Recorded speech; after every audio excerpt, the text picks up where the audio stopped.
അപ്പോൾ ഞാൻ പറഞ്ഞു ഷർട്ടൂരി എന്നെ ഒന്ന് കാണിക്കാൻ പറഞ്ഞു. അപ്പോൾ ഒരു വളരെ സ്ലിമ്മായൊരു ബോഡിയായിരുന്നു. സിനിമയിൽ അതിൻ്റെ ഒരു സെൽഫ് മാർക്കറ്റിങ്ങും അവിടെ നിൽക്കാനും ഒക്കെ ആയിട്ട് ചില തന്ത്രങ്ങളൊക്കെ ഉണ്ട്. ഒരു വാക്കുകളോ ന്യൂസുകളോ ഒന്നും വന്നില്ല. എനിക്കത് വലിയ വിഷമമുണ്ട്.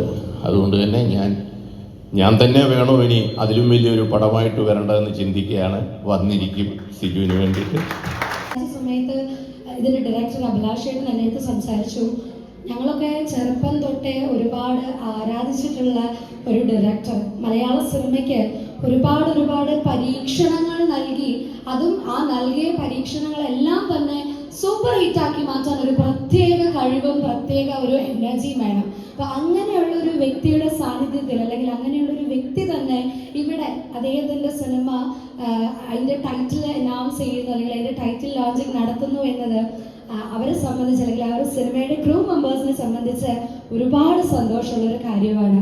ആൻഡ് യെസ് എവ്രി വൺ, മലയാള നാടക രംഗത്തിലൂടെ സിനിമയിലേക്ക് കടന്നു വന്ന് പ്രേക്ഷകർക്ക് പരീക്ഷണങ്ങളുടെയും വൈവിധ്യങ്ങളുടെയും നിരവധി സിനിമ അനുഭവങ്ങൾ സമ്മാനിച്ച് നിരവധി പുതുമുഖങ്ങളെ മലയാള സിനിമയ്ക്ക് നൽകി പുതിയ റിസ്കുകൾ മലയാള സിനിമയിൽ എടുക്കുവാൻ സാധിച്ച ഒരുപാട് സൂപ്പർ ഹിറ്റുകൾ ചിത്രങ്ങൾ നമ്മുടെ മലയാള സിനിമാ രംഗത്തും സിനിമ ആസ്വാദകർക്കും സമ്മാനിച്ച നമ്മുടെ എല്ലാവരുടെയും അന്നും ഇന്നും എക്കാലത്തെയും പ്രിയപ്പെട്ട സംവിധായകൻ വിനയൻ സാറിനെ ഈ ഒരു വേദിയിലേക്ക് നിറഞ്ഞ കൈയടിയോടുകൂടെ തന്നെ സ്വാഗതം ചെയ്യുകയാണ്. So let me welcome Vinayan sir. So നമസ്കാരം. അപ്പൊ നമുക്ക് ആദ്യം ലോഞ്ച് കഴിഞ്ഞിട്ട് സംസാരിക്കാം അല്ലേ സർ, പ്ലീസ്. പ്രിയമുള്ളവരെ, എല്ലാവർക്കും നമസ്കാരം. ഈ സിനിമാറ്റിക് പ്രൊഡക്ഷൻസിൻ്റെ ഈ വെഞ്ചറിന് എല്ലാവിധ ആശംസകളും നേരുകയാണ്. ഡോസ് നല്ലൊരു ഡോസായിട്ട് തന്നെ മലയാള സിനിമയ്ക്ക് കൊടുക്കട്ടെ. ഇതെനിക്ക് തോന്നുന്നത് കേട്ടിട്ട്, പേര് കേട്ടിട്ട് ഇതൊരു മെഡിക്കൽ ത്രില്ലറാണെന്ന് തോന്നുന്നു.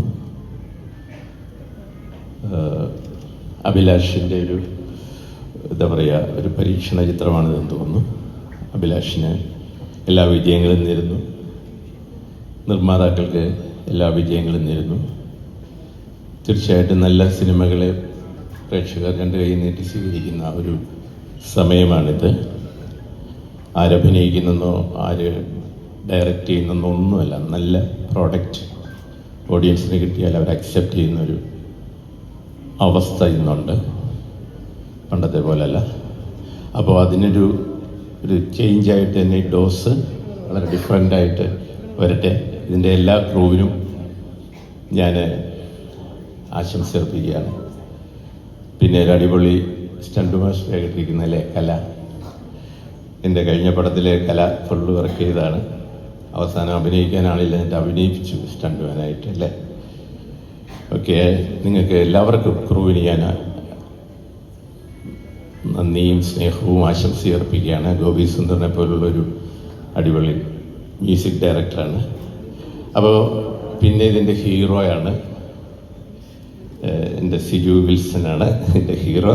അതിനുള്ള ഒരു സന്തോഷമുണ്ട്. കാരണം നിങ്ങൾക്കറിയാം, എൻ്റെ കഴിഞ്ഞ ചിത്രം 2022 ഓണത്തിന് ഇറങ്ങിയ 19-ാം നൂറ്റാണ്ട്.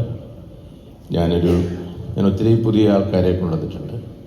പക്ഷേ ഒരു ഒരു ഒരു ഒരു ട്രാൻസ്ഫോർമേഷൻ ഒരു കഥാപാത്രത്തിന് വേണ്ടി നടത്താനായിട്ട് അന്ന് ആറാട്ടുപുഴ വേലായുധപ്പണിക്കർ എന്ന് പറയുന്ന കഥാപാത്രം, എനിക്ക് തോന്നുന്നു, ഞാനത് പറയുമ്പോൾ സിജു പോലും ബോധം കെട്ടിട്ടുണ്ട് എന്ന് തോന്നുന്നു. അപ്പോൾ ഞാൻ പറഞ്ഞു ഷർട്ടൂരി എന്നെ ഒന്ന് കാണിക്കാൻ പറഞ്ഞു.